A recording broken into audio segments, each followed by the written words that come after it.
কয়েকদিন আগে রাতের আকাশে যখন তারা দেখছিলাম, তখন চারিদিকের পরিবেশটা খুব শান্ত ছিল। রাতে যখন বিছানায় ঘুমোতে গেলাম, তখন সব কিছু যেন আরও নিস্তব্ধ ছিল। ঠিক সেই সময় আমার সিমুলেশন থিওরির কথা মনে হচ্ছিল। সিমুলেশন থিওরি, এই থিওরি অনুযায়ী আমরা যা দেখছি সবই মায়া। অর্থাৎ আমাদের মস্তিষ্ককে এমনভাবে বোঝানো হয়েছে, যেমন ধরুন লাল গোলাপ ফুলের রং লাল, নীল অপরাজিতা ফুলের রং নীল। এভাবে বিভিন্ন রকম ফুল, পাখি, নীল আকাশ, সবুজ গাছপালা, রঙিন প্রজাপতি থেকে শুরু করে পৃথিবীর যাবতীয় সমস্ত কিছুর রং এবং আকার সম্পূর্ণ রকমভাবে প্রোগ্রামিং করা হয়েছে, সেটাও আমাদের মাথার মধ্যে। সুতরাং যদি বলি এই গোটা ব্রহ্মাণ্ড সুবিশাল ছায়াপথ, আমাদের ভালোবাসা, প্রেম, পাওয়ার আনন্দ, হারানোর অনুভূতি, স্নেহের অনুভূতি, ঘৃণার অনুভূতি, সব কিছুই আমাদের মাথার মধ্যে ঠুসে ঠুসে প্ল্যান করে ভর্তি করা হয়েছে, তাহলে মোটেই অবাক হবেন না। আসলে এই সব কিছুই বাস্তব জগতে নয়। সিমুলেশন থিওরি অনুযায়ী আগে থেকে প্ল্যান করা হয়েছে একটা অত্যাধুনিক সিস্টেম, অনেক বড় সাইজের একটা সুপার কম্পিউটার, যার ভেতরে থাকা কোনো প্রোগ্রামের অংশীদার হচ্ছেন আপনি এবং আমি। হয়তো সেখান থেকে আসল আর নকলের ফারাকটা ধরতেই পাচ্ছেন না। আরে না না, এটা কোনো সায়েন্স ফিকশন সিনেমার কোনো অংশ নয়। আমি কোনো কল্পবিজ্ঞানের কথাও বলছি না। আসলে এটা এমন একটা প্রশ্ন যা এখন বিশ্বের নামকরা বিজ্ঞানী, কিছু বিশিষ্ট কম্পিউটার ইঞ্জিনিয়ার, কিছু দার্শনিকেরা ভাবতে শুরু করেছে। তাদের প্রচুর কৌতূহল রয়েছে এই বিষয়ে জানার, যাকে বলছি সিমুলেশন হাইপোথিসিস। সহজ কথায় আমরা যাকে বলি আসলে সত্যি বলে সত্যি কিছু নেই, আসলে সত্যি বলে সত্যিই কিছু নেই। এই সিমুলেশন থিওরি অনুযায়ী এমন কোনো উন্নত সভ্যতার তৈরি যাদের কম্পিউটারের ক্ষমতা আমাদের ভাবনারও অতীত। এই ব্যাপারটা স্বপ্নের মতো শোনালেও এর পেছনে যুক্তি কিন্তু অনেকটাই সঠিক, কোনো নিছক দার্শনিকের তর্কের খাতিরে নয়। এই প্রশ্নটা এসেছে আমাদের নিজেদের প্রযুক্তিগত উন্নতি দেখে। একটিবার ভাবুন, আমরা তো আজকাল কত রিয়েলিস্টিক গেম অনুযায়ী সিমুলেশন তৈরি করি। সেখানে রিয়েলিস্টিক কার্যকলাপের সাথে সাথে কিছু কৃত্রিম বুদ্ধিমান চরিত্র পর্যন্ত রয়েছে। তাহলে বলা যেতে পারে যে সভ্যতা আমাদের থেকে লক্ষ লক্ষ গুণ বেশি এগিয়ে, তারা কি না তৈরি করতে পারে। আর সত্যিই যদি এরকম উন্নত কোনো সভ্যতা এত সুন্দর রিয়েলিস্টিক সিমুলেশন বানাতে পারে, তাহলে কে বা বলতে পারে যে আমরা সবাই, মানে সমগ্র মানব জাতি, পৃথিবীতে যা যা কিছু রয়েছে সবাই একটা সিমুলেশনের মধ্যে রয়েছি। আমি যেমনটি করি, একটু বিজ্ঞানের এলাকায় ঘুরে ফিরে তারপর আধ্যাত্মিকতায় চলে যাই। একবার আপনার মনকে শান্ত করে বিস্ময়ের অনুভূতি জাগান। ভাবুন আসলে সিমুলেশন থিওরি কি কি বলতে চাইলাম আমি। শান্ত হয়ে ভাবতে হবে, এই জগৎটা আসল নাকি নকল, বিস্ময়কর তাই তো। স্থূল চিন্তার মধ্যে সীমাবদ্ধ না থেকে মহাজাগতিক চিন্তাভাবনা করুন। এই অদ্ভুত মহাবিশ্বে আমাদের অস্তিত্ব কি? এই মহাজাগতিক মহাবিশ্বের আমাদের আসল পরিচয় কি? কে আমরা? সিরিয়াসভাবে ভাবুন, কারণ এই একটা প্রশ্ন আমাদের অস্তিত্বকে নিয়ে, ধারণাকে নিয়ে পুরো গোড়া থেকে নাড়িয়ে দেয়। আর সত্যি যদি আমরা একটা সিমুলেশনের মধ্যে থাকি, তাহলে ফিজিক্সের থিওরি নিয়ে ভাবলে আমাদের বেঁচে থাকার মানে নিয়ে নতুন করে ভাবতে হবে। এটা কোনো বুদ্ধিজীবীদের কফি টেবিলে বসে হওয়া কোনো তর্ক নয়। এটা কোনো সাধারণ, যেমন হয় ধরুন দেশ বিদেশের আলোচনা বা রাজনৈতিক আলোচনা নয়। এটা মহাজাগতিক আলোচনা, যা ঠান্ডা মাথায় ভাবতে বসলে আমাদের চেতনাকে অনেক দূর পর্যন্ত এগিয়ে নিয়ে যেতে হবে। যেমন ধরুন কোনো সময় আপনার অবশ্যই মনে হয়েছে, কেন আমাদের এই পৃথিবীতে গ্র্যাভিটির জোর একটি প্রাণের সঞ্চারের জন্য একেবারে পারফেক্ট? এই সমগ্র মহাকাশে শুধুমাত্র আমরা একা কেন? আর কোনো বুদ্ধিমান প্রাণীর খোঁজ কি আমরা পাচ্ছি নাই বা কেন? আর তারাই বা আমাদের খোঁজ পায় না কেন? আমরা কি উন্নত তাই জন্য? আচ্ছা, এই সব কিছু প্রশ্নের একটা কি উত্তর হতে পারে না? পারে, কারণ আমাদের এই পৃথিবীতে সব কিছু একই রকমভাবে সুন্দর করে ডিজাইন করা হয়েছে। হয়তো তারা সব কিছু জানে, দেখছে, সমস্ত কিছু হয়তো প্রি প্রোগ্রামিং করা। অক্সফোর্ড ইউনিভার্সিটির একজন দার্শনিক বোস্টনস 2003 সালে একটা যুক্তি দিয়ে হইচই ফেলে দিয়েছিলেন। সেই বক্তব্যের নাম ছিল সিমুলেশন আর্গুমেন্ট।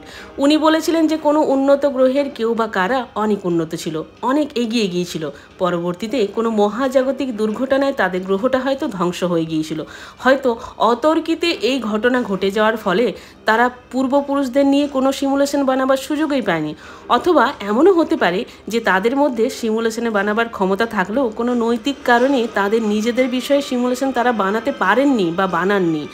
কে বা কারা এই সিমুলেশন বানিয়েছে বা কোথা থেকে এই যাবতীয় মায়া তৈরি হয়েছে সেই সম্বন্ধে আমাদের কোনো স্বচ্ছ ধারণা নেই, আর সেটাই তো আমরা জানতে চাই।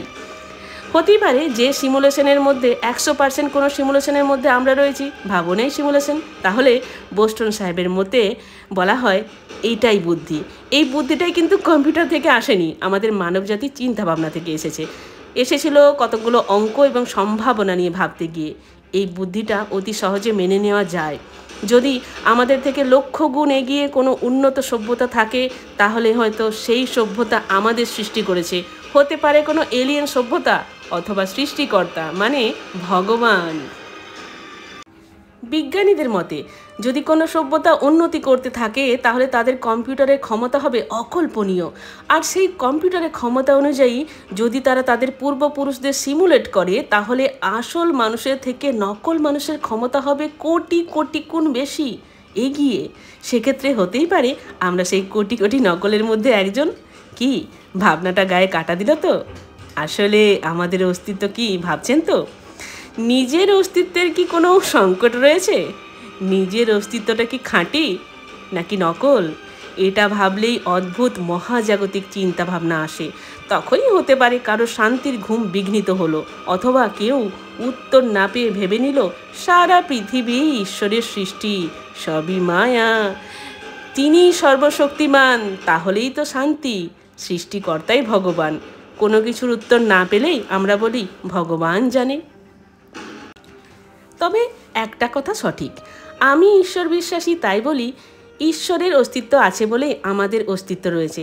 তাহলে ঠিক এই ধরনের ভাবনা আসতে পারে। ধরুন আপনি হয়তো কোনো সন্ধ্যায় বা রাতে ছাদে গিয়েছেন, সেখানে আকাশের দিকে তাকিয়ে রয়েছেন, আপনার ক্ষুদ্র অস্তিত্ব রয়েছে সেখান থেকে, মানে আপনার ক্ষুদ্র অস্তিত্ব থেকে মাল্টিভার্স অবধি ভাবছেন। এবার সিমুলেশন নিয়ে ভাবছেন, তারপর ভাবছেন আপনার মাথার মধ্যে চিন্তা ভাবনা হচ্ছে সে সমস্তটা যদি অন্য কোনো জায়গায় কোডিং হয়ে যাচ্ছে। ধরুন অন্য কেউ সম্পূর্ণভাবে বুঝতে পারছেন যে আপনি কি ভাবছেন, যিনি আপনার মনটা হুবহু পড়ে নিতে পারছেন। আসলে আমার বা আপনার মাথায় কী চিন্তা ভাবনা হচ্ছে যে বুঝতে পারে সে অন্তর্যামী, আর অন্তর্যামী কে? ভগবান। এবারে ভাবুন তো, যিনি গেম তৈরি করেছেন তিনি কি বুঝতে পারেন না তিনি কিভাবে কাকে পরিচালনা করবেন? তাহলে হতে পারে যিনি গেম তৈরি করেছেন তিনি ভগবান। সেই সুপার কোডার কি তাহলে আসলেই ভগবান? তাহলে কি প্রাচীন ধর্মশাস্ত্রে যা লেখা ছিল ভগবান অন্তর্যামী তা কি প্রমাণিত হয়ে যাবে? শাস্ত্র অনুযায়ী তিনি তো সব জানেন, আগে কি ছিল, পরবর্তী ক্ষেত্রে কি হবে আমাদের জীবনে, অতীত বর্তমান ভবিষ্যৎ সব কিছু তো তার জানা। তাহলে কি তিনি সব কিছুই জানেন? আসলটা জেনে এই সিমুলেশন কি তৈরি করেছেন তিনি? কে তিনি? তিনি কি ভগবান?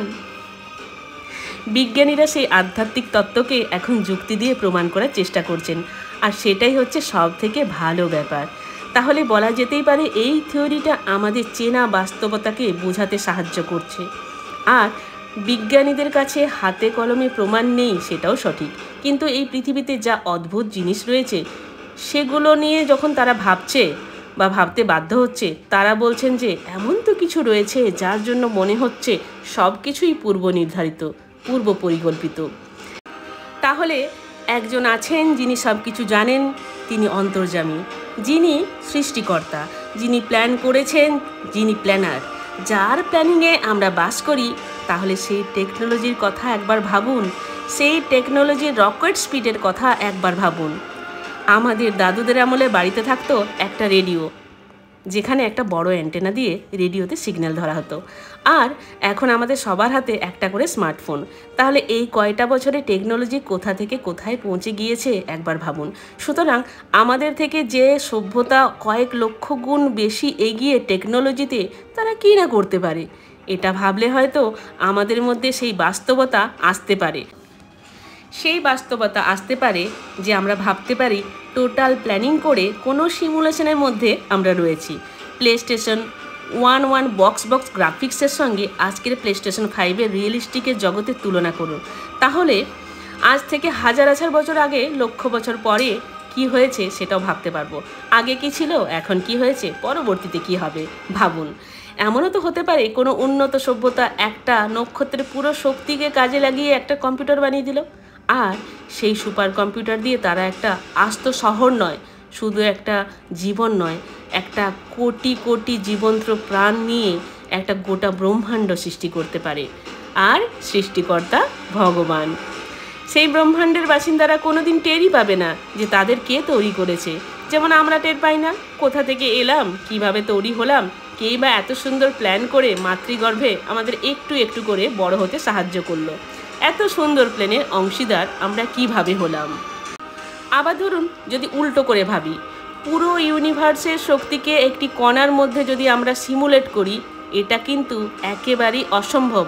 এমনটা হতে পারে ভিডিও গেমের মতো কিছুতে, সেইটুকুই সিমুলেট করা হয় যেটা আমরা দেখতে পাচ্ছি বা ভাবতে পাচ্ছি, অথবা বলা যেতে পারে কোয়ান্টাম ফিজিক্সের আজব খেলা। বিজ্ঞানের এই শাখাটাকে বলে যে কণাগুলোর কোনো নির্দিষ্ট অবস্থান থাকে না, ওগুলো একই সাথে অনেকগুলো সম্ভাব্য জায়গায় থাকতে পারে, কিন্তু যে মুহূর্তে আপনি ওদের মাপতে বা দেখতে যাবেন তখনই ওটা একটা জায়গায় স্থির হয়ে যাবে। ব্যাপারটা ঠিক যেমন ধরুন ভিডিও গেমের মতন। গেম ডেভেলপাররা একটা কম্পিউটারের পাওয়ার বাঁচানোর জন্য শুধু সেই জিনিসগুলোই রেন্ডারে গুছিয়ে রাখে যেগুলো একটা প্লেয়ারের চোখের সামনে থাকে। তাহলে হতে পারে আমাদের সমগ্র জগতের নির্মাতারা রিচার্জ বাঁচানোর জন্য ঠিক একই রকম কাজ করছেন, রিসোর্স বাঁচানোর জন্য। অনেকটা ভুতুড়ে ব্যাপারে মনে হচ্ছে। আসলে বলি যে কোয়ান্টাম ইনট্যাঙ্গলমেন্ট, এই তত্ত্ব অনুযায়ী পদার্থের দুটো কণা পৃথিবীর দুই প্রান্তে থাকলে একটার পরিবর্তন হলে অপরটার ঠিক পরিবর্তন হবে। আসলে দুটোই যদি একই প্রোগ্রামের অংশ হয় তাহলে কম্পিউটার নিজে থেকেই চাইবে একটার পরিবর্তন হোক, একটার পরিবর্তন হলে আরেকটার অটোমেটিক্যালি পরিবর্তন হয়ে যাবে। তখন তো মাঝখানে কোনো সিগন্যালের ছোটাছুটি করার কোনো প্রয়োজন নেই।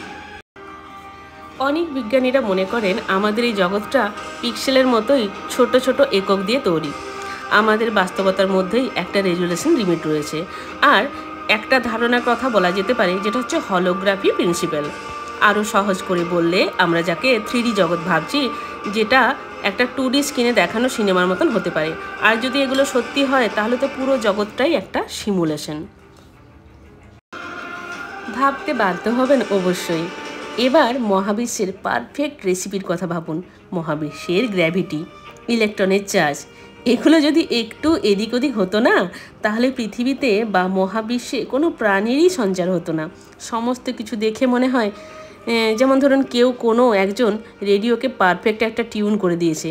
এটার কারণ হলো যারা সিমুলেশনের প্রোগ্রামাররা এমন সুন্দরভাবে প্ল্যানিং করেছে যাতে প্রাণের সঞ্চারের মতো জটিল ঘটনা ঘটতে পারছে। আর এরকমভাবে প্রাণের সঞ্চার ঘটেছে বলেই বিজ্ঞানীরা মানেন যারা সিমুলেশন প্রোগ্রামিং করে তারা অনেকেই অনেক কিছু শেখাচ্ছেন।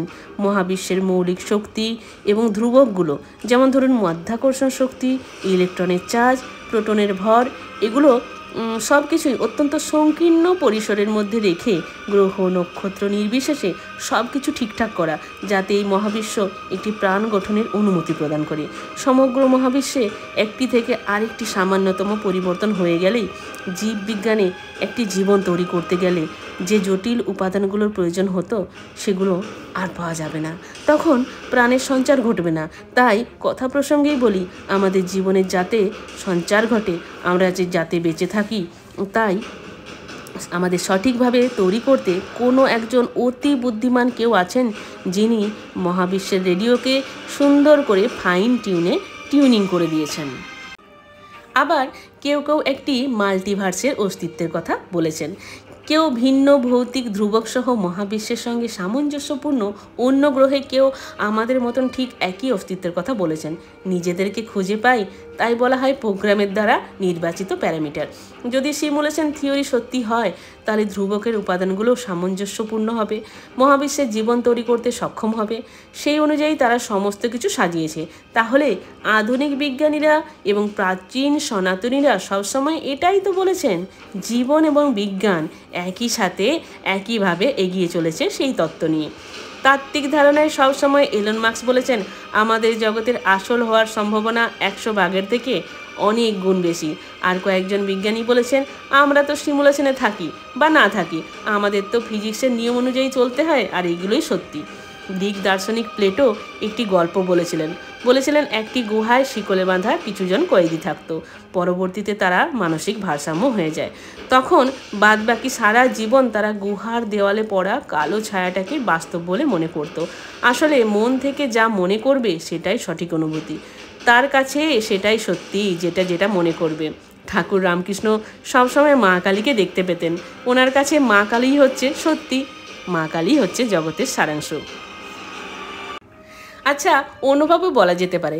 ধরুন একজন শয়তান আপনাকে সব বিষয়ে ধোঁকা দিল, সব বিষয়ে আপনার চরম ক্ষতি করে দিল, তখন কোন জিনিসটার প্রতি আপনার সবথেকে বেশি বিশ্বাস থাকবে বলুন তো?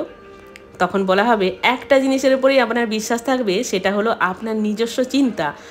আপনার নিজস্ব চিন্তার মালিক হচ্ছেন আপনি নিজে। তার মানে আমরা প্রত্যেকে নিজের অস্তিত্বে বিশ্বাস করি। তাহলে ছায়ার অস্তিত্ব ছিল বলেই গুহার মধ্যে থাকা মানুষগুলি ছায়া বিশ্বাস করেছিল। আর যে শয়তানের কথা বললাম, সে সমস্ত কিছুর ভালোর অস্তিত্ব শেষ করে দিয়েছিল, শুধুমাত্র চিন্তার অস্তিত্ব ছাড়া। তাই তার অস্তিত্ব বর্তমান। ধরুন ঘুম থেকে উঠে আপনি দেখলেন আপনার সেই চেনা বেডরুমে আপনি নেই। আপনাকে এমন একটা জায়গায় বড় হলঘরের মধ্যে রাখা হয়েছে যেখানে আপনি চতুর্দিকে শুধু বড় বড় টিভি স্ক্রিন দেখতে পাচ্ছেন, যেখানে শুধু মহাবিশ্বের ছবি দেখতে পাচ্ছেন। ঠিক যেমন একটা কোনো 3D দুনিয়ার মধ্যে আপনি বসে থাকলে ভাববেন যে আপনার চতুর্দিকে খোলা মহাবিশ্ব রয়েছে, তখন আপনার অটোমেটিক্যালি মনে হবে আপনাকে কে এই জায়গায় প্রতিস্থাপন করলো। ভাবতে বাধ্য হবেন আপনাকে কে ঠিক এই জায়গায় রাখলো। ঠিক এই সময় আপনার পাশে যদি কেউ থাকেন, ধরুন আপনি যাকে ভীষণ বিশ্বাস করেন, ভালোবাসেন, সে যদি আপনাকে এটা বোঝায় আপনার জীবনের সমগ্রটিই ছিল একটি নাটকের অংশ, নাটকের মতো। আপনাকে নিয়ে গবেষণা করা হচ্ছিল, আপনি একটা প্রোগ্রামের অংশ ছিলেন, আপনার জীবদ্দশাটুকু নিছক প্রোগ্রামিং, সবটুকু অটোমেটিক্যালি বিশ্বাস করতে বাধ্য হবেন, কারণ আপনি তাকে বিশ্বাস করেন। তখন আপনার মনেই হবে না যে আপনি প্রতারিত হয়েছেন বা আপনার সামনে যা যা ঘটেছে সেটা সত্যি নয়। আসলে কোনো চেতনার আলো যে জ্বালাতে পারে, যখনই আপনার চৈতন্য হয় ঠিক তখনই আপনি মনে করেন আপনি নিজেই সত্যি, আর যে আপনাকে বিশ্বাস করাচ্ছেন সে সত্যি। এই জন্য ঠাকুর বলেছিলেন তোদের চৈতন্য হোক। এই জন্যই তো গান রয়েছে, আমার চেতনা চৈতন্য করে দে মা চৈতন্যময়ী। চৈতন্য হলেই আপনি বুঝতে পারবেন আপনি সিমুলেশনের অংশ। তবে আপনার অনুভূতিগুলো খাঁটি, আপনার ভালোবাসাটা আসল, আপনি মায়ার মধ্যে আছেন, আপনার ভিতরে সমস্ত কিছু ফিলিংস অরিজিনাল, সেটা তখনই হবে যখন আপনি বিশ্বাস করবেন। সুতরাং যে চেতনা দিয়ে আপনি সমস্ত কিছু ফিল করছেন, সেই ফিলিংসটা জেনুইনলি শুধুমাত্র আপনার নিজস্ব ফিলিংস। আপনি চাইলে এই নতুন বাস্তবতায় থেকেই যেতে পারেন, অথবা আপনার চেনা গেমে ফিরে যেতে পারেন। তাহলে আমরা বলতে পারি আমরা যা কিছু জানতে পারলাম, যে চেতনা হলো সেটাই নতুন ভাবনা।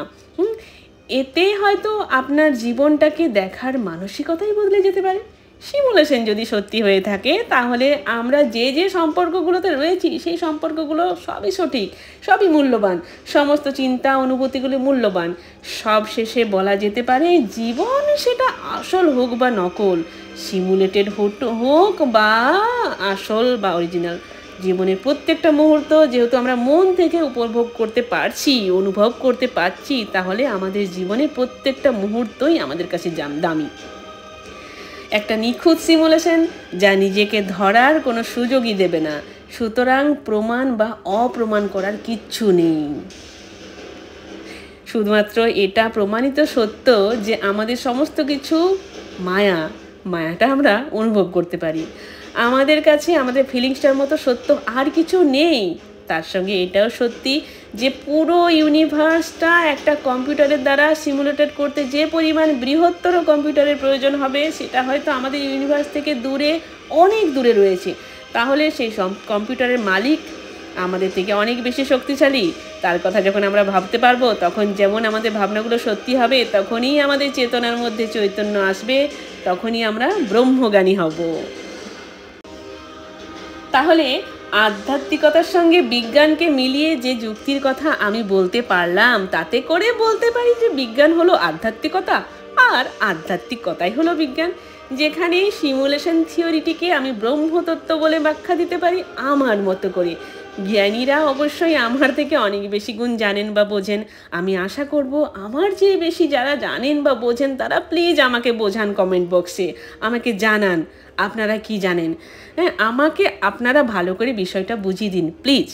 আমি অত্যন্ত আগ্রহী এই বিষয়টি নিয়ে। আমারও ওই একটা মৌলিক প্রশ্ন থেকে গেল যে আমাদের এই চেতনা কি আদৌ মৌলিকভাবে কোডিং করে বানানো যায়? আর কোনো উন্নত সভ্যতা এত কষ্ট সহ্য করে, এত প্ল্যান করে আমাদের নিয়ে কেন গেম খেলতে যাবে? ওয়াই? কবিগুরুর ভাষায় সেটাই বলা যায় যে কোনো বিরাট শিশু এই মহাবিশ্বকে নিয়ে কেন খেলতে যাবেন? তার কি খেয়ে দিয়ে আর কোনো কাজ নেই? গুণীজন প্লিজ আমাকে আরও ভালো করে বুঝিয়ে দিন। আমার সমস্ত ত্রুটি ক্ষমা করুন। আমি আরও বলছি যে নৈতিকতার দিক থেকেও আমি কোনো সচেতন প্রাণী কি বা কোথা থেকে তারা এলো, আর নৈতিকতার দিক থেকে কি কোনো সচেতন প্রাণীকে এভাবে কি কেউ সিমুলেশনের মধ্যে আটকে রাখতে পারে? বা আমরা কেন থাকবো এই সিমুলেশনের মধ্যে? হ্যাঁ, থাকতে পারি। আমরা ভালোবাসার চেতনায় থাকতে পারি, ভালোবাসায় থাকতে পারি। সিমুলেশন হাইপোথিসিস যৌক্তিকভাবে সুসঙ্গত, দার্শনিকভাবে ভীষণ আকর্ষণীয়। তবে সব থেকে বড় ব্যর্থতা কি জানেন? এ হলো হাইপোথিসিসের সিমুলেশনটি যৌক্তিকভাবে বা মৌলিকভাবে পর্যায়ক্রমে পর্যবেক্ষণ করা যায় না। সেই উন্নত প্রযুক্তি যা আমাদের থেকে অনেক বেশি এগিয়ে, এই বাস্তবতার মধ্যে যদি আমরা থেকে থাকি, তাহলে আমরা এতটা সহজে প্রমাণ করতে পারবো না। সুতরাং দুটো কথাই সত্যি, যে এটি যেমন প্রমাণ করা যায় না, আবার এটি নেই সেটাও প্রমাণ করা যায় না। অভিজ্ঞতামূলক বিজ্ঞানের আওতার বাইরে পড়ে বলেই এটা সহজে প্রমাণ করা যাচ্ছে না। স্থান ও সময়ের রেজুলেশন আর্টিফিশিয়াল। একটা ওয়ার্ল্ড তৈরি করে দেখতে হবে যেখানে সত্যি সত্যি এরকম সিমুলেশন থিওরি কাজ করছে কিনা। চেতনা তৈরি করার জন্য নির্দিষ্ট একটি ভৌতিক জৈবিক গঠন দরকার। নিয়ম অনুযায়ী একটা মস্তিষ্ক অবশ্যই প্রয়োজন, অবশ্য যেটা কোনো কম্পিউটার এখনো পর্যন্ত দিতে পারেনি। এর আগেও আমার ভিডিওগুলোতে আমি বলেছি যা কিছু আমরা জানি না তা হচ্ছে ডার্ক ম্যাটার। তাহলে এই যে ভৌতিক উপাদান দিয়ে আমাদের পঞ্চভূতে তৈরি শরীর, যেটা তিনি তৈরি করেছেন, যিনি সৃষ্টি করেছেন, সেই সৃষ্টিকর্তাই কি তাহলে সেই সুপার কম্পিউটারের মালিক, যে সমস্ত ইউনিভার্স থেকে মাল্টিভার্স সমস্ত কিছু সৃষ্টি করেছেন? এই যে মহাজাগতিক তথ্য, যখনই আমরা এটা নিয়ে চিন্তাভাবনা করব, তখনই কিন্তু আমাদের মনের মধ্যে সেই ঐশ্বরিক ভাব আসবে, যে ভাবের ঘোরে নদের নিমায় ধুলায় গড়াগড়ি খায়, গদাই ঠাকুর মুচ্ছা যায়। যখন কোনো প্রশ্নের উত্তর খুঁজে পাই না, তখনই সেটাকে বলি সবই ঈশ্বরের মায়া। ভগবান, আল্লাহ, যিশু, কৃষ্ণ, কালী, শিবশম্ভু, জগৎ সংসারে সবই মায়া। এই পৃথিবীতে মায়ের স্নেহ, প্রেমিকের প্রতি ভালোবাসা, পাওয়ার আনন্দ, হারানোর কান্না, সবই মায়া। আর সে মায়ায় বাঁচতে আমরা ভালোবাসি। কাল সকালে ঘুম ভেঙে যদি আমরা উঠে দেখি, কোন জগতে থাকবো সেটা আমরা জানি না, কাল সকালে কি হবে সেটাও আমরা জানি না, সেটা তো সময় বলে দেবে। আচ্ছা, যদি ভাবি এই সময়টা বা সৃষ্টি করলো কে? আমাদের ভাবের ঘোরে মাথা গুলিয়ে যায়, তাই না? তাই যতক্ষণ পর্যন্ত আমরা বেঁচে আছি, চলুন ততক্ষণ পর্যন্ত সবাই মায়ায় বাঁচি। আর যখনই আমরা ভাববো এত মায়া তৈরি করলো কে, অবাক হয়ে যখন আমরা ঈশ্বরের কথা ভাববো, তখন তার প্রতি আমাদের সমস্ত শ্রদ্ধা, ভালোবাসায় আমাদের মনন চিন্তন হবে অনন্য, মায়াময়। এটাই হচ্ছে চেতনায় চৈতন্য লাভ। এতক্ষণ পর্যন্ত আমার কথাগুলো শোনার জন্য আপনাদের সবাইকে অসংখ্য ধন্যবাদ। সকলে মায়ায় থাকুন, আমার সঙ্গে থাকুন আর ভালো থাকুন। ধন্যবাদ।